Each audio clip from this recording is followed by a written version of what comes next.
Thank you so much, everyone, for joining us for this latest topical discussion from the Festival of Thrift, when this time we're focusing on fashion. Now, let me tell you, there's also a partner event for this discussion. It takes place next Thursday, 6 p.m, when our Fix It team, the Fix It Live, will be broadcasting a fast fashion special. So do check out all the details of that on our website. It will be brilliant, they always are. And the website's festivalofthrift.co.uk. Now, my name is Simon Preston, and some of you may know me from chairing previous discussions of Festival of Thrift online and at our annual live event in Kirkleatham in Redcar, which is returning this year on the 25th and 26th of September. Okay, now first of all, for introductions, I'm going to introduce Jenna Johnson. You'll see Jenna there who's signing for us. She's our BSL interpreter today. Welcome to her. We're really glad to have her. And as I say, although we can't all see each other, this is a really nicely well-attended session today, actually, and more, I think, arriving as we speak. So wherever you're sitting, you're definitely not sitting alone. So welcome, and I hope you will all really enjoy this session. Remember, as I always say, your input is really valuable too, so don't be shy. Please use the chat function and add your comments and questions at any stage during the discussion, and I'll save at least sort of 15 minutes or so at the end for these. So we're ready to begin. Our discussion today is entitled What to Wear Though? Untangling the Dress Code for Sustainable Living. Now, I've popped on my fanciest shirt, thank you, for the occasion, but who made it, which of Earth's limited resources went into it, what environmental footprint left behind, and where it will go when I'm done with it, which could well be never because I love it. I don't know. The past 20 years have seen so much change in the way we live, ushered on by globalism and new technology and the internet, and these have sent shockwaves through the fashion industry. Online shopping has decimated the high street, famous brands have disappeared or gone online, and new names like ASOS and Boohoo have taken their place. Trends come and go in weeks now rather than seasons, and high-tech garments go from sketch to rail in days, which all means we enjoy cheaper clothes and greater choice, but at what cost? Now, as many of you will know, living sustainably is not often as simple as we would like. You scratch the surface and that green shopping choice we just made could just be swapping one environmental cost for another. There's no perfect solution. So in this discussion, we'll aim to cover as many of the social and environmental factors challenging the fashion world, and to help you weigh up your choices when updating your wardrobe. So time to introduce the other faces on your screen today, three inspirational panelists today for our What to Wear Though discussion. Give us a wee wave as I introduce you. First of all, Kellie Dalton. There she is, that's Kellie. She's down south, I believe, in London, and she is responsible fashion advisor and co-founder of The Right Project. They've been helping the fashion industry navigate sustainability for almost 20 years, providing inspirational and operational guidance for brands like Burberry, the North Face and ASOS. So there won't be many people who have seen the change I was talking about earlier up close and personal than Kellie. So we're thrilled to have you with us here, Kellie. Second, we have Mary Jane Baxter. There she is. Give us a wave, Mary. Thank you. But many of you will already know Mary. She's a familiar face to some of our audience, as she's a frequent and much loved contributor to Festival of Thrift.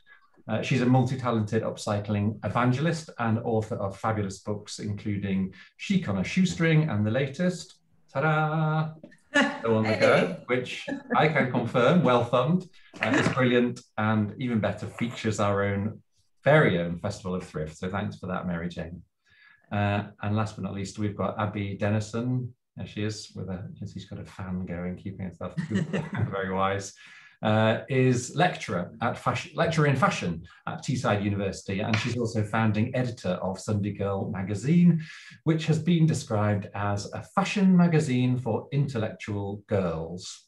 Not by Abby, I must admit, by a journalist, but maybe she likes that. I don't know. You can pick up a copy at loads of places, including Selfridges in London or W.H. Smith in Middlesbrough, if that's more convenient for you. And she's also the steady hand on the tiller at Festival of Thrift's beloved annual thrift fashion show. So welcome all. and time for you to do some speaking and tell us all a bit about your organisations. Kellie, I'm going to start with you. Now, the Right Project, I know, is a very successful organisation, but it's industry facing, so many of us won't have heard of you. So perhaps for those people, and me included, perhaps in just a minute, can you tell us what you and the Right Project do? Sure, yeah, of course. And so what we do is we go into brands and have discussions with them about how they can do things better, if I want to put it in a really simple way, but right across their business operations and down into their supply chain. So we look at everything from their HR policies, and then getting into the obvious, like how products are made, where they're made, what materials they're made from, how they're designed, what happens to them at their end of life. And usually we'll do an assessment across all the different areas that are people facing and environmental facing, and then just highlight any gaps and opportunities and put together big strategies for brands to be able to improve what they're doing over time and apply innovations, make sure all their risks are covered. So yeah, just really trying to push momentum forward to create a more responsible fashion industry is our general kind of mission, I think, and to educate as many fashion industry professionals as we possibly can about this kind of new way of working. And then amazing that we get to do kind of customer facing things like this then as well, because I do think that one of the bigger issues to do within the industry is just the lack of awareness about how it actually works. Never mind the social and environmental side of things, but actually how the fashion industry works, the whole system. Yeah, so this is great to be able to come and chat to people to give a little bit of an industry perspective. So thank you. You're welcome. No, you're right. I mean, I think that, me included, fashion is not my main subject of knowledge. And as soon as you start to stop and think and ask some questions and delve into the industry, then you realize that you don't understand how the fashion industry works, and therefore you don't understand some of the quite complicated choices you're making when deciding what to wear. Kellie, you were talking there about, recent, things that have been happening recently, and I know that it's been something that's come onto the radar of many of us quite recently in terms of, who makes our clothes, in terms of what they're made from, in terms of what happens to them. But I know you haven't been doing this just recently, you've been doing it for a long time, almost 20 years, and I'm glad to hear that you have. What would you say has been the big successes that the Right Project have achieved during that period of time? I think I don't know if this is a big success, but for us personally, I feel it's supporting brands that start off with responsibility as their core purpose. Because I mean, there's so many different types of businesses. There's the kind of conventional ones that were set up with kind of, that profit-driven mission, or profit as their kind of central mission. But now you have these newer type of brands that are coming along, and they're putting social and environmental accountability on a par with profitability, and it's just amazing to see. So we've had the kind of honor of being able to work with some of those brands from the very beginning of their journeys. So we've worked with 90% and Nobody's Child more recently, as they've shifted a lot into the responsible space. So that's quite exciting, because when you get a business founder or a CEO who comes along and says, absolutely, yes, we're going to put money behind this, let's do it, it's quite exciting because the possibilities are endless. Whereas lots of time you come up against sort of a lack of skills or budget and all, and you're constantly like nudging, pushing, and then questioning your own impact in the industry and what are we doing? Can we be doing it better? But actually, when you come across these brands that have responsibility at their core, it's really heartening, because a lot of what's happening in the industry, it's not all talk, but there's there's way more talk than there is actual practical action.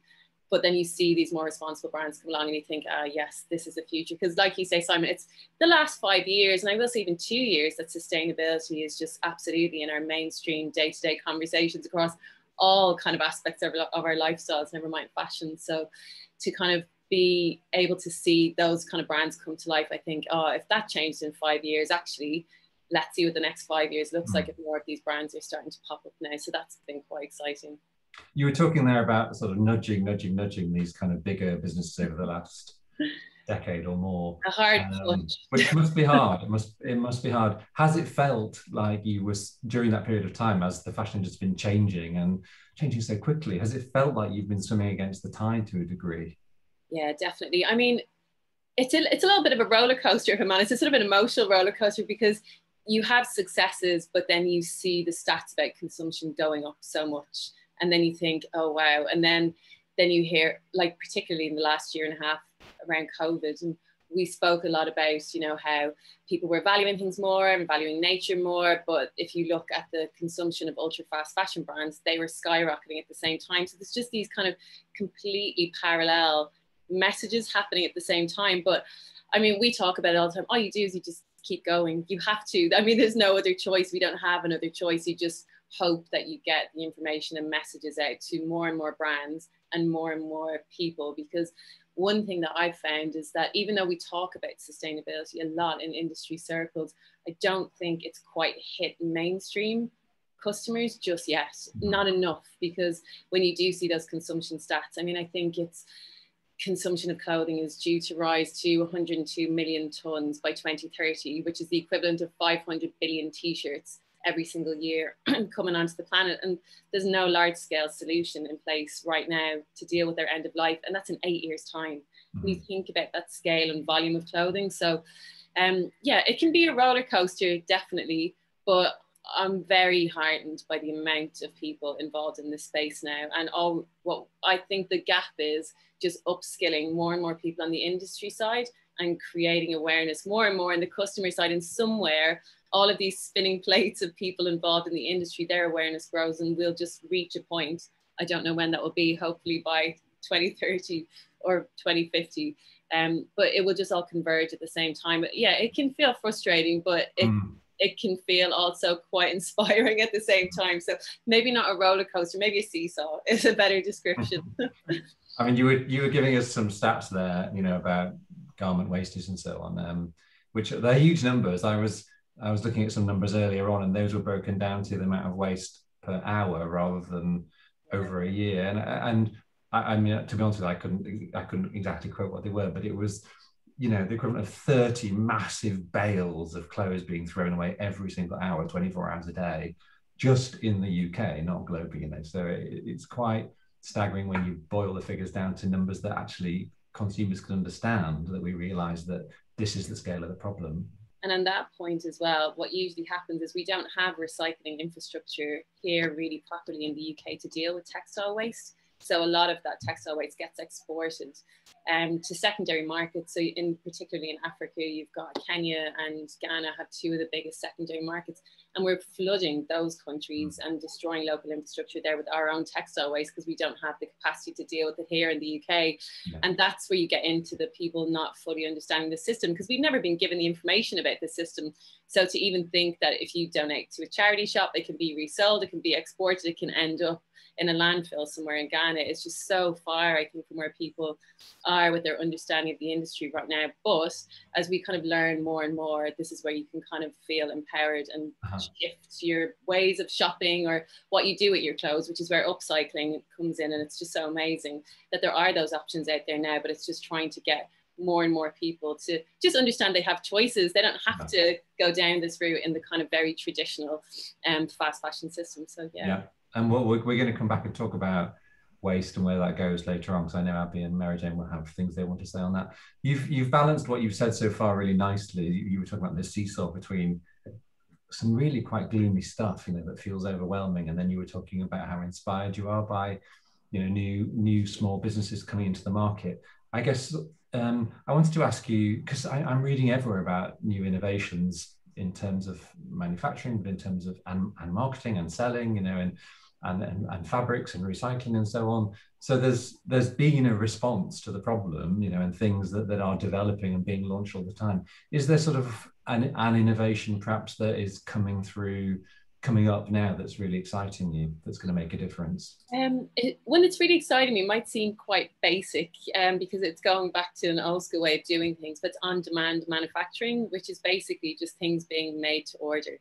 So how practical that is to roll out in the kind of wider mainstream fashion industry, I mean, it's not really feasible right now, but to be able to do that, you get into, there's no excess stock, there's no excess waste, so you get rid of that whole kind of, you know, the things that we've heard about brands burning stock and jeans being found in skips outside of head offices of different brands, you know, all those kind of things. It puts a stop to that and actually really makes people, I think, just stop and think and invest in what they're buying. Because if you have to actively think about, you just don't click here, buy now because you like the look of something and they have it in your size. It's like, oh, I need to think about my measurements and I need to think about a color and I need to pick a pattern or whatever it is. You just get a bit more mentally engaged with the creative process as well. So yeah, it's probably, I'm sure there's some textile innovation people out there shrieking that I'm not like picking up on one of the more like, say, I don't know, vegan leather alternatives or something. But for me, I think the on-demand manufacturing thing is quite exciting, and it will be amazing to follow that in the next few years, just to see if it can scale really and become kind of normal practice. That's so interesting. That again, because you're industry facing, I guess that's something that I don't know anything about. I've not read anything about that because it doesn't meet the consumer. But that kind of waste, the pre-consumer waste, is something we don't think about. And it's the same. My background is food, and you have the same thing in food, that we worry so much about the food we put into our bins at home, and we don't think about all the food that goes into the manufacturers and the retailers' bins. Yeah, it is an interesting one, because I mean, I will say lots of fast fashion brands, they manage their inventory of fabric that they buy quite tightly. So they're not going to have like rolls and rolls of, you know, fabric lying around in warehouses and in storage, but they produce large volumes of clothing that might necessarily always sell. So that's what it's the merchandising kind of side of things. But also with on-demand manufacturing, the other side of it is the price does go up. So there would be less of that kind of pilot high, sell it cheap type thing. But then you get into price accessibility and other issues around that. And I mean, I was going to go off onto a little bit of the whole thing about fast fashion, those kind of needs versus wants, because you don't want to exclude people and demonize people for shopping on the high street or fast fashion if that's what they have to do. Yeah. But I think it's for us all personally to address ourselves and think, is this a need or is this a regular desire that I have to be a certain Anyway, I'm going off into another. No, that's fine. I'm glad you said that. And we're going to come back to that as well. That in terms of accessibility and need versus want is something I want to come back to. But I want to have a wee chat with Mary Jane next.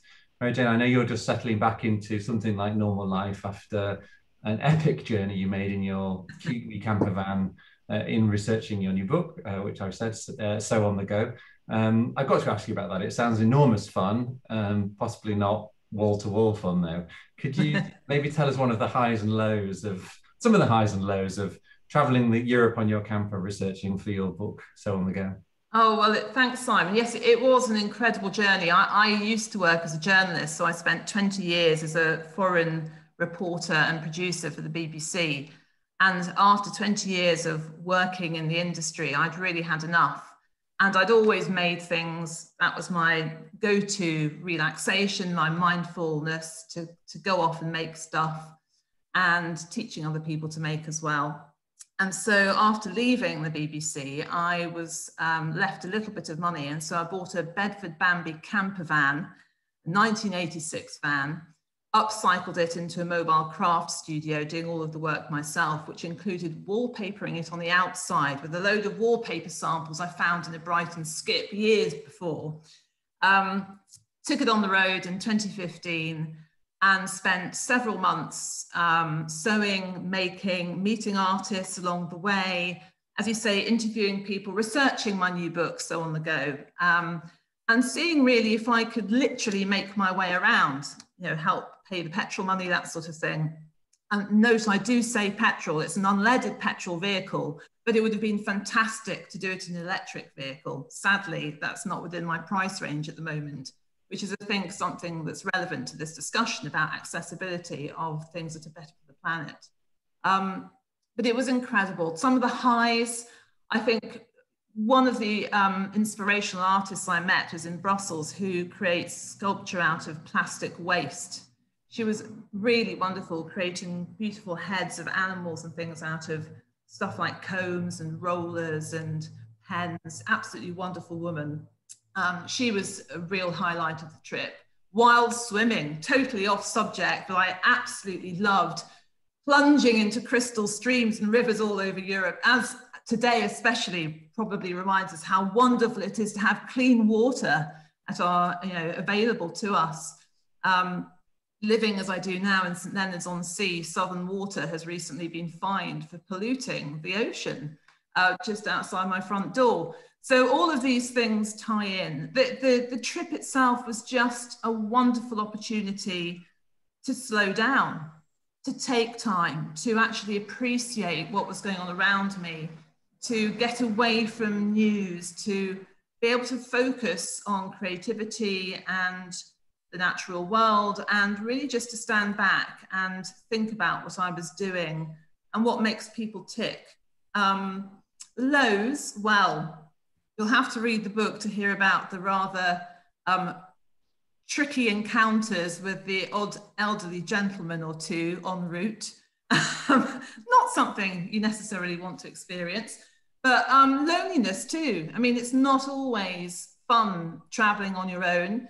As a woman in her late 40s traveling solo in a camper van, it's not always easy, but wonderful too, yeah. It sounds like a lot of time to think, Mary Jane, but also met a lot of inspirational people too. I was thinking a little bit what Kellie said before about, you know, how much the general public want to, how much the general public have awareness of the sustainability issues in the fashion industry. You know, we attract, you know, a very broad section of people to Festival of Thrift, as you'll know, but again, you wonder how many people, how representative that is of the population of a whole, how representative that is of the population as a whole. Get on your travels, people must be very interested in what you're doing and what you're saying. You know, what do you think? Do you think people are genuinely interested in sustainability and fashion? I do, actually, and I think if you can make it as approachable as possible, it really helps. One of the reasons I covered my van in wallpaper samples and was to make it noticeable, because I wanted people to come up and talk to me and chat and interact and speak about making and recycling and upcycling. The book contains 26 upcycled craft projects, fashion, accessories, which is the sort of thing I've written about and created previous books that I've written, because I think if you can give people simple skills, simple ways into creating something lovely out of stuff they might throw away, for example, that really gives them a way into actually interacting and doing something that's tangible and has a real outcome. I think a lot of the debate at the industry level probably goes over people's heads quite a bit, but if they know they can take a cereal packet and turn it into a little hat, or take a tea towel and create it a cushion cover out of it with a few simple skills, I think it just makes them feel a bit empowered. I absolutely believe that we need to spread the word more generally, and we need to debate the topics, which is wonderful, really, why we're here today talking about it. But I think people sometimes need a gentle way in and a simple way in to be able to actually access the bigger arguments. I mean, you're doing practical and real work in helping and training and changing people's views on mind on what they can do individually to make a difference. But for you, you know, watching what's happening in the fashion industry, what worries you the most at the moment in terms of the new? I think it's, as Kellie was suggesting, really, this desire to consume, this all-encompassing and ever-increasing rate of production, with more and more stuff just being thrown out there. I mean, I've recently moved house, and my stuff is still in storage because I've actually realized how liberating it is to live without the amount of stuff that I surround myself with. As a maker, I do have a lot of stuff because I'm always experimenting with things and trying out new things, new ways of using my materials, but it's actually liberating to just be in this pretty empty room with just my bare essentials. One of the reasons, again, that I enjoyed my trip in my Bedford Bambi camper van, because I just had what was essential with me for the journey. And I think we've become so encumbered with stuff that we can scarcely breathe, let alone make. And I think it just is helpful to just look at your life and think, what do I need? What is essential? What is beautiful? It's the old adage. And what can I not do? What can I not do without? I'm not saying that we, you know, I'm far from being a minimalist, absolutely far, as far away as it's possible to be. But I think that if we can buy less, mend more, buy secondhand when we can, reduce our consumption, we do not need as much stuff as we have. And that's the bottom line for me. And let's make the most of what we have and appreciate what we have and make it last longer. Well done, well said. Thank you so much, Mary Jane. We'll come back to a lot of the things that you picked up on later on again. I'm going to move and have a wee chat with Abby. Abby, Sunday Girl, I mentioned earlier on, I know you launched it in 2015, so 6 years old now. What were you hoping to achieve when you launched it all those years ago? I mean, I launched it as kind of a final major project at university, and I was just graduating from fashion journalism at an arts university down south. And as it was just for a project, I didn't actually think anything would take off. And I kind of had very different, a very different viewpoint on sustainability and fashion back then. I didn't really feel it was an issue of mine to talk about. A lot has changed over the past 6 years, and I really feel now that that is something that kind of we are moving towards as a publication. I mean, back then we didn't really have influencers as such. I mean, I went onto Blogspot and looked at kind of fashion bloggers on there maybe a couple of times a week. And now we've just got a constant reel of new things on our phones, and it's really kind of overwhelming, especially, I mean, I'm 27, I'm not exactly the target market for these kind of fashion giants who are really taking over. So my students, kind of they're 18 to 21, they are smack bang in the middle of that target audience. And it's really difficult to navigate, I think, as a young person and a young woman, and also to have an interest in fashion, but also want to be sustainable. So yeah, I think Sunday Girls evolved so much over the past 6 years. The last issue was, so we've been obviously in print for the whole time we've been a publication. And now we're just doing kind of limited edition copies just to reduce that print run. We were printing thousands and thousands of issues. And now we do a really special kind of limited edition, and then have the majority of it online as well. Yeah. Yeah, I mean, I'm not in the influencers target market either. You might be surprised to hear, so it's something I hadn't thought a lot about, but you're absolutely right. I was actually reading only earlier on today about a new phenomenon of influencers. Is it called shopping haul or something?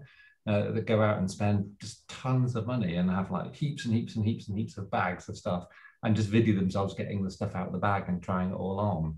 Yeah. You know, I can see just from, you know, the way my son reacts to other people opening toys, that for young people, that's quite a compelling thing, you know, watching other people consume and then feeling that desire to consume themselves. Would you agree?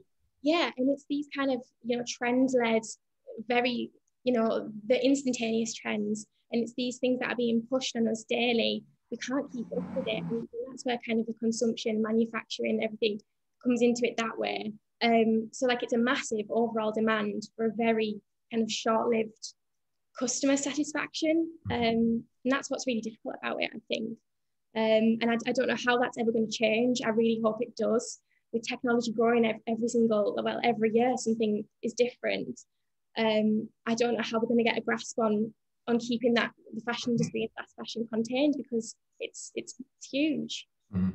Well, maybe one way is by looking to our young people coming into the industry, which is exactly what you're doing. So you mentioned your students earlier on, and people of that age, they often get blamed for, you know, as you say, being led into this rampant consumerism, but also they're also the ones often leading the charge for change and for things to be better in the future. What are you finding? Is education keeping up with what's changing in the industry, and is the focus for these young people, both in terms of what you teach them and what they teach you, about change and about sustainability, or is that not really? Is that just a footnote on the agenda?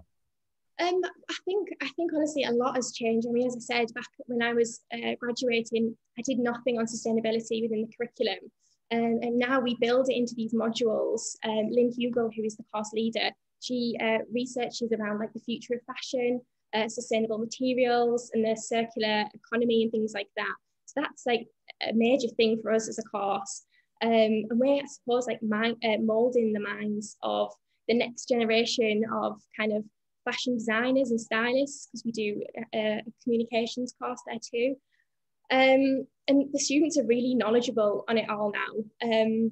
I think they know what's going on. They're not stupid. And we kind of also discuss a lot about sustainability at luxury and high street level, also the kind of advancements with sourcing, materials, and also championing sustainable brands. But also kind of that link between, a classic style and also being trend driven. We have lots of students who go off to do work experience and do fantastic things after graduation with that knowledge of kind of what we're, teaching them. It's so important to carry that on. Yeah, I mean, our final year communication students, they create magazines of themselves, fashion magazines. And even just last year, they were pitching me with kind of interior magazines, travel magazines, beauty magazines. And then this year, it's kind of body positivity, it's sustainability, it's ethics in fashion. They've really, really changed how they're thinking in only the space of us having a pandemic. And I don't know whether that's a correlation or not. But one student, she's fantastic, she's called Esther, and she created a magazine called Blouses and Bias, and it was all about ethics in fashion. And she was kind of making it, as Mary was saying, available at our fingertips to be able to read things like this. Engaging and targeting at, working class young people creates a really inclusive environment to talk about sustainability. So making sure kind of young people understand that we don't really have to be perfectly sustainable, and even just kind of having progress and conversations like this really helps. Thanks. I guess we all hoped that you would fill us all with hope, and I think you have. I'm sure everyone watching is like, yay, there's all these young people coming up who are going to be the industry leaders of the future that will make a difference. Thank you, everybody. I feel like we've got to know you all really well, and the amazing contributions you're making. I'm just going to remind our audience that your questions are really welcome. So whether you're watching on Zoom or on Facebook, you can pop the questions in, and we'll make sure that I see them so I can put them on your behalf. I'm going to ask some general questions now. There's really so much we could talk about, because even a scan through the papers over the last month will give you 100 articles on all the different elements of the fashion chain and what's changing. I could pick on anything from fabrics to manufacturer to marketing to retail to recycling. So I'm going to try and get through as much of that as I can. I'm going to start, I guess, at the start, which is fabrics, I guess. And Kellie, ask you about virgin plastic, because it's something I keep seeing, that we're just seeing more and more plastic being used in fabrics. And I know from other discussions that I've shared, the increasing use of plastic is something that worries people. The amount of plastic on the earth worries people. How much concern is there in the industry about this growth of use of plastic in fabrics? It's interesting. The industry more widely, I'm not sure if there's huge concerns. Sustainability circles within the industry, yes, definitely. There's two issues. So at the moment, it's thought that 60% of all the clothing consumed globally is made from polyester, which is synthetic fabric, which is based on plastic essentially. And what's started to happen in the shift towards being more sustainable with materials is that people start to make clothing out of recycled polyester, which initially was seen as a really good thing, and that's so great, and we're using up all this excess waste and resources, and we're taking ocean plastic and turning it into a useful kind of product. And then the whole issue, I think it was Plymouth University did a study around microfibers, came out, and that posed a really big issue. So what happens is when you wash synthetic clothing, such as polyester and nylon, in your general kind of daily wash in your washing machine at home, it sheds millions of tiny microfibers into your waterways. So there's been microplastics, microfibers found in the Arctic ice, in our rainwater. It's thought that we breathe it in. And so this whole other world and element, again, quite an overwhelming thing to think about, that just because we wash, and actually there's been a follow-up study done that shows that even wearing polyester and synthetic clothing, the fibers can break off as well, and they go into our air and waterways, etc. So it's a really big issue. Because what are you recommending to the industry on that subject? Definitely, I will say materials is very complicated, and Abby, you probably have really great things to say about this as well, because what happens is usually there's a shift away. So we shift away, let's just say, from synthetics, and let's go back to natural fibers. But if everyone rushes back to natural fibers and it's not set up really well for that to be sustainable also. So, I mean, the ideal is that you'll have like a menu of fibers that you use, but you invest as a company in those supply chains and try to make them the best that you can. So say, for example, if it's cotton. Cotton is one that always gets a lot of debate, let's just say. But of water usage, yeah? Yeah, water usage, but there's a little bit of gaps, let's say, in the debate around water usage, because yes, cotton does use a lot of water when it's grown. Sometimes it's rain, it depends how it's irrigated. Sometimes it's rain fed, sometimes it's flood irrigation across the field, but water is in a cycle. So even if water is used, it will still just go back into the water cycle and around it goes. The issue is how contaminated the water is when it's actually used. So you get into a whole other area of chemical use to do with cotton growing. So it's never as simple as cotton uses too much water. I mean, it does throughout a life cycle if we take like a pair of jeans in terms of the growing of the cotton and the dyeing and the processing. But actually what we really need to be focusing on is the chemical usage in water.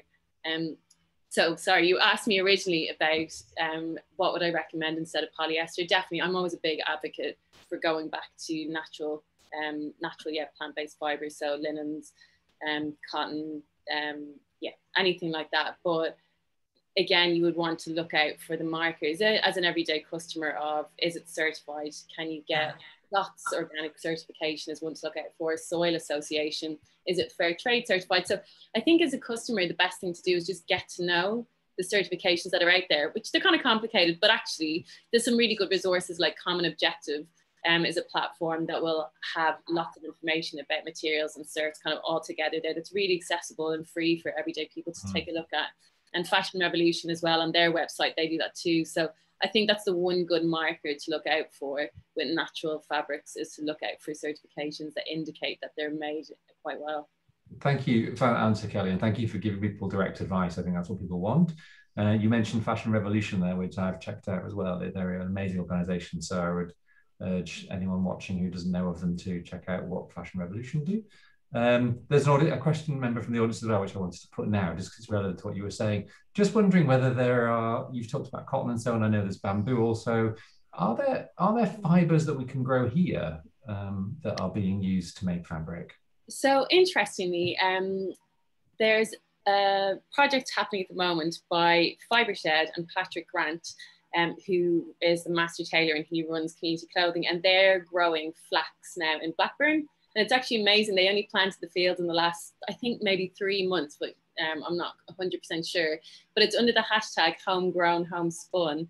And if you go on to Instagram, you can follow the journey of it. And it's just really amazing to see, because here in the UK, obviously, textile infrastructure has been decimated over the last 50 years. But there's this big, massive push to reshore as much manufacturing and invest in the infrastructure as much as possible. But you don't really have much, once fibre is brought into the country, you don't really have much infrastructure around how to spin the cotton here and then knitting and weaving. And the industry is trying to push to build it back up again. But in terms of cotton growing, no, you couldn't do that in the UK. There was one project also recently in the last couple of years where they grew cotton in a glass house in Essex as a pilot project. And I was quite excited about that, but spoke to the person. They're like, no, it's for a project happening somewhere up in India, just because you need the right climate for these things. But definitely wool. Sorry, wool is the big one. British wool. British wool, linen, or flax. Yeah, how that goes. So yeah.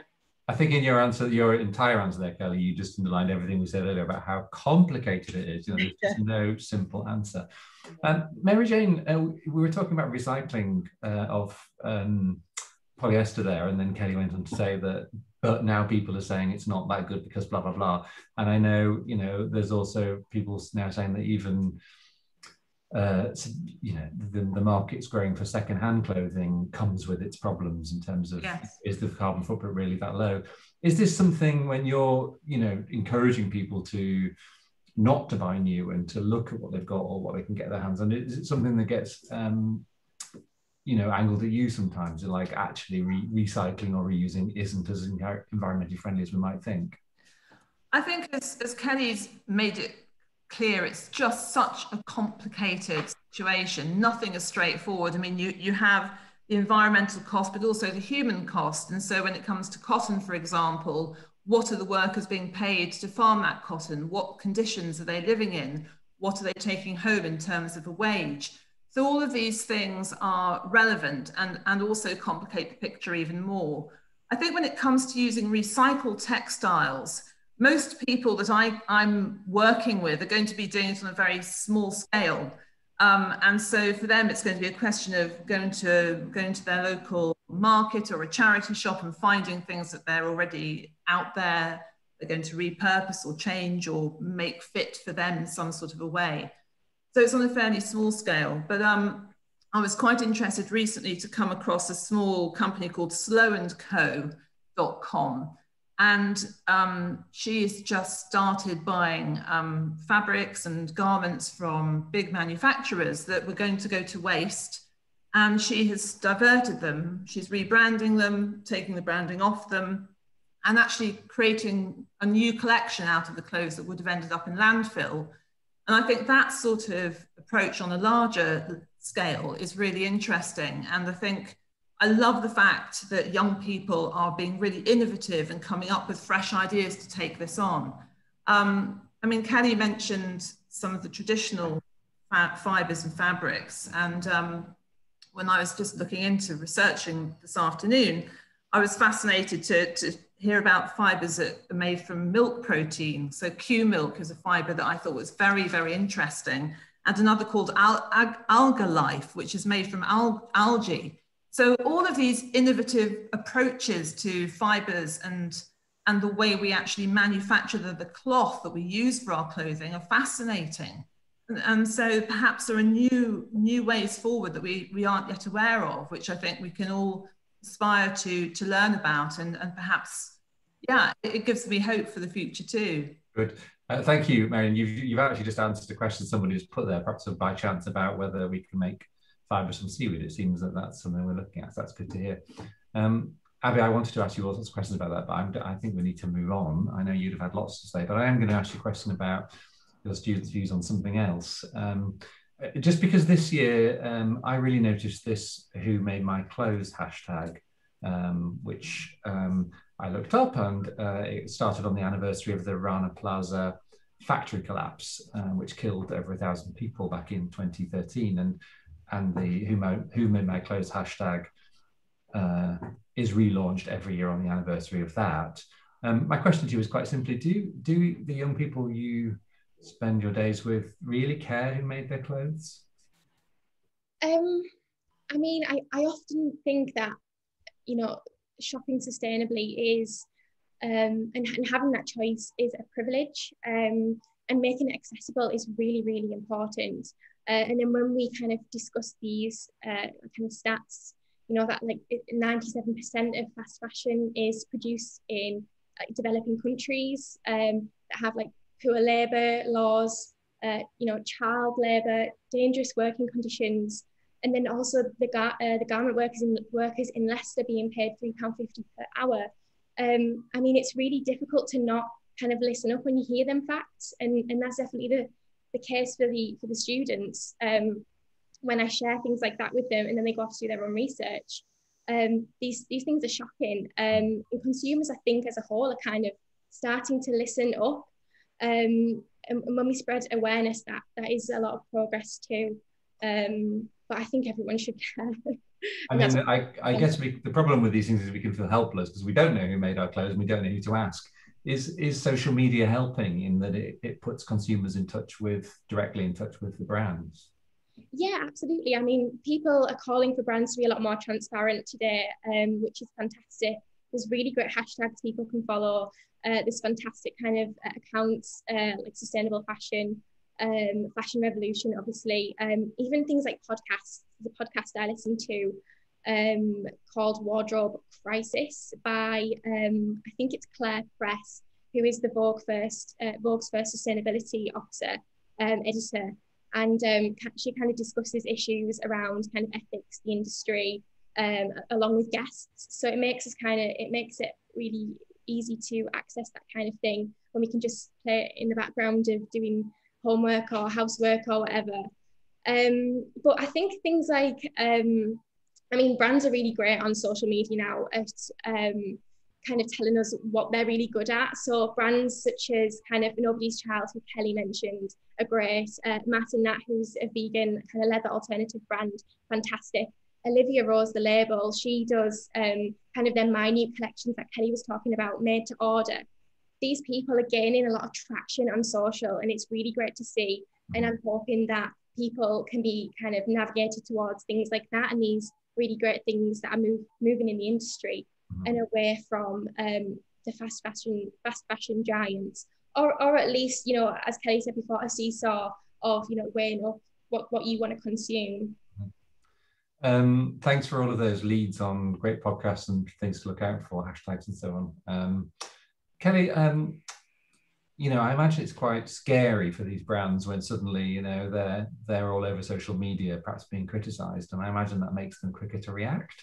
I guess my question is, does it make the quickest react, and how deep does that go? I remember when we talked, you know, a few weeks ago about you joining us today, you were saying that when Black Lives Matter happened, they were very quick to drop, many brands were quick to drop and focus on the latest thing they were being criticized for. So, you know, two questions, I guess, you know, does the social media message hit home, and how deeply do the brands really mean it?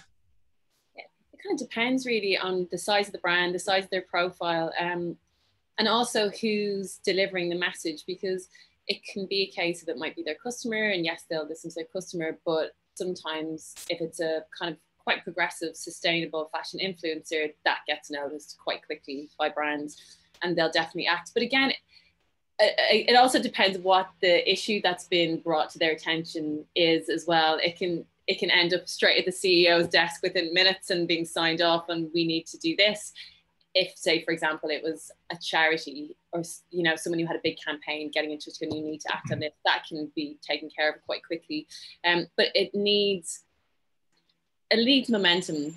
It can't just be like a few people, which is why, I mean, we kind of just think, oh, if we leave a message on a social media page, does that really make that much of a difference if it's just one hashtag or it's just one email? But actually, if you're doing it and you're doing it, and then there's thousands of people doing it, it's the momentum that makes all the difference, which is why the Fashion Revolution, Who Made My Clothes campaign has been so successful, because it's worldwide, it's millions of people, and they're not on their own. There's been so many other campaigns, but it does take all of us to just kind of take those 2 minutes or 30 seconds to write that email to the brand or put that social media post up. It definitely causes brands to reflect quickly, whether action happens, but they definitely reflect. And then what also might happen is a period of them reflecting and then having to be educated, because they might not also fully understand, depending on where they are on their own journey towards sustainability. They might not know that what's being said to them is an issue, or it was something that's happening in their brand. And so if brands kind of go quiet for a while, it's usually they're trying to scramble around internally, figure out what's happening and figure out a solution, because also the bigger the brand, it's like trying to turn a slow moving ship. If it's a brand that was set up in that very traditional profit driven way, it's trying to turn a slow moving ship, because as we've talked about, you know, fashion supply chains are hyper complicated. So to go and change that completely takes time, or to set up a new one also takes time. So it can be 3 months, 6 months, a year sometimes before change happens. But yeah, again, I'm like giving everyone like little actions to do, but I say it to anyone who asks me. I'm like, send the email, send the message, or just ask the question. You don't have to be like, you know, at brands if you don't want to be, if that's not your kind of tone or vibe on social. Just ask them, what does that word mean? What does this policy mean? You know, okay, great. You know, you've got this sustainable fabric, but there's 50% plastic in it. How does that sit with them? I'm just always for like, get the information and ask the questions and then make your own decisions from there. So that sounded two-pronged to me, sort of, as you say, ask the questions, but also, you know, I would add, if you can afford to, you know, support the smaller ships who are doing the good work already. Yeah, definitely. I mean, well, there's always the classic, wear what's in your wardrobe, buy secondhand first, mend, exactly as Mary Jane was saying, you know, make friends with your local alterations person. If you can't mend yourself, make them a regular fixture in your life. Just those really basic things. And then, yeah, support small independent designers if you can afford to. And then if you still want to shop on the high street or have to shop on the high street, ask all the questions that you can and just nudge them as much as possible. Now and then there's obviously always renting and swapping and all those other options that are there in abundance. Yeah, which I'm going to come to those in a moment. You just gave us a perfect, few word summary on the key things we can do, which is what I may have asked you to do in 10 minutes time. So you've summed up for us before the end, and thank you for that. Mary Jane, Kellie was just referring to you then, and I know you talked earlier a lot about waste and about the consumerism. What as somebody who doesn't, I imagine, waste all that much, what frustrates you the most about the waste epidemic in fashion? What I find really frustrating, Simon, is when I meet people and I do, and maybe at the Festival of Thrift or wherever I am talking to people, running workshops, I find it fascinating when I learn that people don't know how to sew. So, just take the simple thing of sewing on a button that's your shirt or your blouse. Kids used to be taught how to sew at school, and it's gone out of fashion. It went out of fashion a couple of generations ago, and it's slowly perhaps come back into fashion for certain people. But actually, I don't see it as a fashion thing. I think of it as a life skill. I mean, in fact, there was a surgeon, a very eminent surgeon, Roger Kneebone, who was quoted in, I think, the Guardian newspaper a couple of years ago, saying that young surgeons no longer know how to sew. And actually, it's a problem. So we're not just talking about, we're talking at every single level of society. This de-skilling is having a radical effect. And I would love every child in the country to be taught how to sew on a button, because I know people who won't wear a shirt because the buttons come off it, and they'll chuck the shirt away because the button has come off it. And so I think that's one simple thing. Talk about doing one little thing that you can do to help waste less, is to learn to sew on a button. Teach someone else to learn to sew on a button, and that could make a change. Wonderful. There's a message just popped up saying there's a great new initiative to teach mending to school children by repair what you wear starting now. That's encouraging to hear that that's really happening. I don't know, this is a question to anybody really. I don't know who best to ask it to, but we always worry that those things we put in the recycling bins doesn't end up being recycled at all. Do any of you know the big sort of clothes bins that we see? When we do need finally to clear out some clothes, do they really get recycled? Anybody know? I'm not the expert. I think Kellie or Abigail probably know more than me, but I have read that it is certainly not all of the clothing ends up being recycled. Some of it does go to landfill. Some of it is sent overseas. I don't know the statistical reply to that, but perhaps somebody else might be able to help me. We'll do a bit of research online, perhaps. I certainly hope so, of course. We haven't got terribly long, and I want to move on to the future a little bit. Kellie mentioned, I think it was you, Kellie, mentioned before about fashion rental. Something I'm reading a huge amount. It's everywhere at the moment. And at our festival in September, we'll have Jade McSorley, who's about to launch a new fashion rental app. I'm also reading that that it's being attacked as being not as environmentally friendly as we thought, because the cleaning and transporting some of those garments comes with its own problems. So that aside, I mean, that is one new thing that's really coming up. Can I ask you each just to talk a wee bit about what you see as being the most important things coming into the fashion market over the next few years? Do you think fashion rental is the new big thing, or have you got something else in mind? Perhaps Abby, do you want to pick up with that first? Yeah, I mean, I don't think fashion rental is a bad thing at all, but I think there's other things that we can do that would be just as good, if not better, for moving into sustainability. I mean, even things like downloading Depop and selling our clothes on there, organising kind of a swap shop event with our friends, just things that you can do kind of locally or at home. I mean, fashion rental is probably great for more designer pieces or things like that. But I don't know. I'd have to do a bit more research into that. But I think it sounds like a good idea. And I know there's special fashion rental companies out there at the moment that are doing a good job. I'm not sure how sustainable it is, but it's a really great concept of, you know, lending, borrowing rather than buying new. So if that's something that people can take away from that, then it's probably a pro. You know, you said I don't know, but you actually already told us something really good. You know, download Depop and put your stuff on there, which is something probably you know a lot about, but many don't, despite the fact that it's just been sold for £1 billion or something. Kelly, what about you? Do you think fashion rental is the next big thing? Do you believe the claims that it's not that sustainable? And is it something that the brands who are trying to sell us new stuff are worried about? I don't think brands who are trying to sell us new stuff are worried about it. I think there's sometimes they'll just hop on board, because I don't think it's going to be the be all and end all solution. It's just another solution for people. And I think it will always kind of say that it will be another way to access clothing in a different way. I think it's great. And I mean, those studies that were out, I would urge everyone, if they really want to kind of find out a bit more past the headlines, because there's a lot of clickbait headlines attached to that particular study, just read up yourself about it, because it didn't include the nuance of how complicated the industry is, which we've talked about, how complicated the system is today quite a bit. And I think some of the headlines said that it was better to throw away clothes than it was to rent, which is entirely not true, but you need to kind of go into the detail to just unpick it a bit more. There's so many amazing rental startups happening.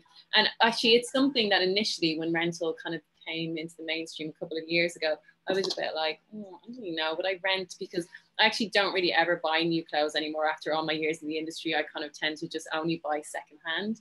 And so when I do buy new, I really appreciate it and love it, and lasts a long time. And I was like, oh, I needed to have a word with myself about my attachment to ownership as well. Even though I don't buy that much, I was still like, the concept of like giving money, getting something and then it going away, I was very like, oh, but actually since then I've kind of got on board and I'll rent things more for special occasions. But yeah, I definitely think it's a good idea to try it out for yourself and just break out of the norm. That idea, again, just your mindset shift of like going into a shop, buying something new, taking it home, getting bored of it, chucking it to the charity shop. It's just try out all of these things and see how you get on. It's my advice to everyone. I have advice once again. Mary Jane, Kelly before gave us her sort of top list of, you know, do this, do this, do this, do this, do this, and you won't be doing so bad. I think it is really hard, because whatever we decide to do, there'll be somebody telling you it's not the right thing to do. So there has to be a degree of common sense and a degree of just simply deciding to make our own personal choice. What would yours be? What would your common sense personal choice things be when advising somebody watching today, perhaps, who wants I think I probably started out with mine in my sort of adamant way. There's repeating. I would say buy less, wear for longer, mend and value what you have. And there's no better way actually of learning to value the clothing you wear by making it yourself. If you make something yourself and you appreciate the time, the sweat and tears that often go into making your own garment, if you're a novice, it's a huge amount of effort. And I know personally that I really value the clothes that I have made, because they've taken me so much time and effort.